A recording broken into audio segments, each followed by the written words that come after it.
They knew it was coming. They argued about it in parliaments. They warned about it in newspapers.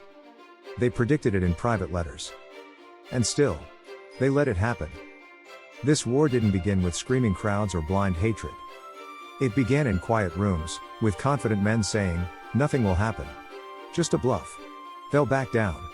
They were wrong. Because this was the war everyone understood. And no one stopped. For years before the first shot was fired, the warning signs were everywhere. Alliances locked nations into promises they couldn't escape. Mobilization plans were written like ticking clocks, once started, impossible to stop. Leaders knew that if one country moved, all the others would follow. And they said it out loud. Generals admitted it would be catastrophic. Economists warned it would destroy entire economies. Politicians openly feared it would end empires. But fear didn't stop them. It trapped them. Because backing down looked weak. Because compromise looked like surrender.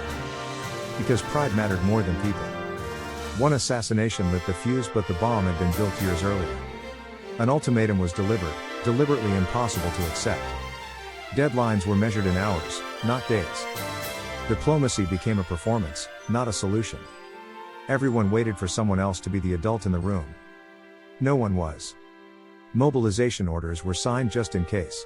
Railway schedules began moving armies like pieces on a board. Once the machines were in motion, leaders claimed they had no choice. That was the lie.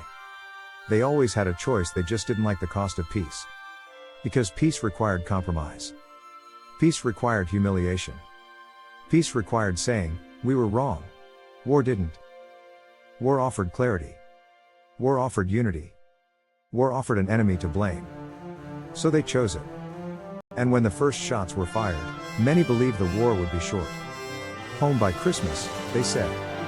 A few decisive battles. A quick victory. Instead, they got years of slaughter. Young men marched out with flags and music and came back broken, if they came back at all.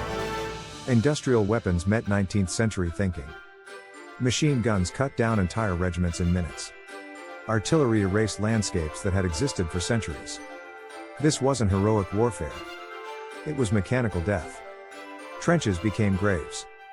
Mud swallowed the wounded. Poison gas burned lungs from the inside out. And still, leaders insisted, just one more push. Just one more offensive. Victory is near. It never was. Because this war wasn't being fought for survival. It was being fought to avoid embarrassment. Every time peace was discussed, someone said no, not because it was impossible, but because it didn't give them enough. So millions died to protect reputations. By the time the war finally ended, the world that had started it was gone. Empires collapsed. Borders shattered. Entire generations were missing. And the peace that followed wasn't built on understanding, it was built on blame. Which meant the next war was already being prepared. That's the most chilling part. This wasn't a war caused by ignorance. It was caused by awareness without courage. They knew the risks. They knew the cost. They knew the outcome could be catastrophic. And they did it anyway. So when we ask, how did this war begin? We're asking the wrong question. The real question is this: why do leaders keep choosing war when they already know how it ends? Because the most dangerous wars aren't surprises. They're the ones everyone sees coming. And allows to happen anyway.